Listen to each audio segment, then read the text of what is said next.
இது ஒரு மிகப்பெரிய ஒரு நிஅமத். மனிதனுடைய வாழ்க்கையில் அல்லாஹு தஆலா ஒருவனுக்கு தீனை கொடுப்பது. அது ரசூல் ஸல்லல்லாஹு அலைஹி வஸல்லம் ஒரு ஜிஹாது களத்திற்கு அனுப்புகிற நேரத்தில் ரசூல் ஸல்லல்லாஹு அலைஹி வஸல்லம் அவர்கள் அலி ரலியல்லாஹு அன்ஹு வாளை கொடுத்து விட்டு அந்த கொடியெல்லாம் கொடுத்துட்டு என்ன சொன்னாங்க? அலியே, தெரிந்து கொள்ளுங்கள், லி ஐயஹதிய பிக்கல்லாஹு ரஜுலன் வாஹிதன் கைருன் லக மின் ஹும்ரின் நஅம். அல்லாஹு தஆலா போகிறது ஜிஹாதுக்கு, யுத்தத்துக்கு.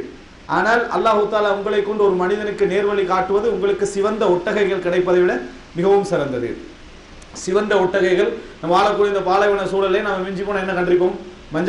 மஞ்சள் நிறத்தில் உள்ள ஒரு ஒட்டகத்தை என்ன செஞ்சிருப்போம்? கண்டிருப்போம். கருத்து நிறத்தில் கண்டிருப்போம். சிவப்பு கண்டிக்கிறீங்களா? இல்ல. சிவப்பு காண்றது அரிது. அது உனக்கு கிடைப்பதை விட, உனக்கு அதாவது அதை விட மிகவும் சிறந்தது உன் மூலம் ஒருவர் என்னது நேர்வழி பெறுவது. அப்ப யுத்த காலத்தில் கூட இந்த தீன் என்ற நியமத்தை மிகப்பெரிய ஒரு நியமத்தாக ரசூலுல்லாஹி ஸல்லல்லாஹு அலைஹி வஸல்லம் என்ன செய்தார்கள்? சொல்லி காட்டினார்கள். அதனால்தான் எவ்வளவு பெரிய அநியாயம் நடந்து விட்டாலும் சரி, இஸ்லாத்துல ஒரு 20 வருடங்களாக அநியாயம் இழைத்து இஸ்லாத்துக்கு எதிரான கொடுமையெல்லாம் செஞ்ச பின்னால பலர் இஸ்லாத்துக்கு வந்தார்கள். அவர்கள் இஸ்லாத்துக்கு வர நேரத்தில் ரசூல் ஸல்லல்லாஹு அலைஹி வஸல்லம் தடையாக இருக்கல. காரணம் அது ஒரு பெரிய ஒரு நியமத், அவனுக்கு கிடைக்கக்கூடிய ஒரு மிகப்பெரிய நியமத். அதே போல இஸ்லாத்துக்கு வந்த சிலர் என்ன செய்தார்கள் என்று சொன்னால், ரசூலுல்லாஹி ஸல்லல்லாஹு அலைஹி வஸல்லம் அவர்கள்ட்ட இப்படி சொல்லிக் கொள்வாங்க, நாங்க இஸ்லாத்துக்கு வந்ததுனால உங்களுக்கு பெரிய சிறப்பு அப்படின்னு சொல்லிக் கொள்வாங்க. நாங்க வந்ததுனால உங்களுக்கு ஒரு மரியாதை, இல்லைன்னா உங்களோட இருந்ததெல்லாம் யாரு? பிலாலும் சுஹைபும் இது போன்ற என்ன, அதாவது ஒரு தரம் குறைந்தவர்கள் தான் உங்கள்கிட்ட என்ன செய்தாங்க? இருந்தாங்க. நாங்கள் இஸ்லாத்துக்கு வருவதனால உங்களுக்கே இப்ப என்ன செய்து பெருமதி வருது அப்படி என்கின்ற மாதிரி என்ன செய்தார்கள்? பேசினார்கள்.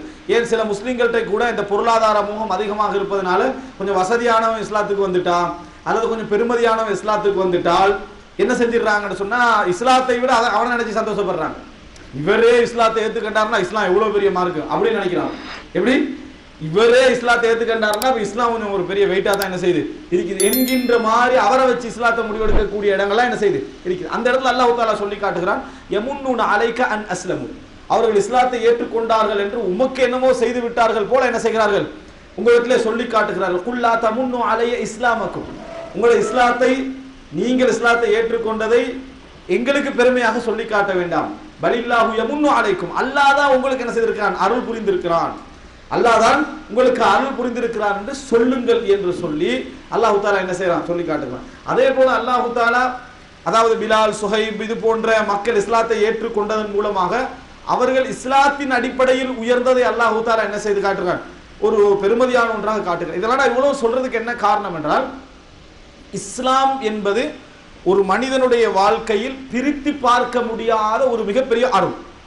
இந்த அருள் மறுமையில் அவன் சொர்க்கம் போவதற்கு மட்டுமல்ல, உலகத்துல உருப்படியா வாழ்றதுக்கு தான்.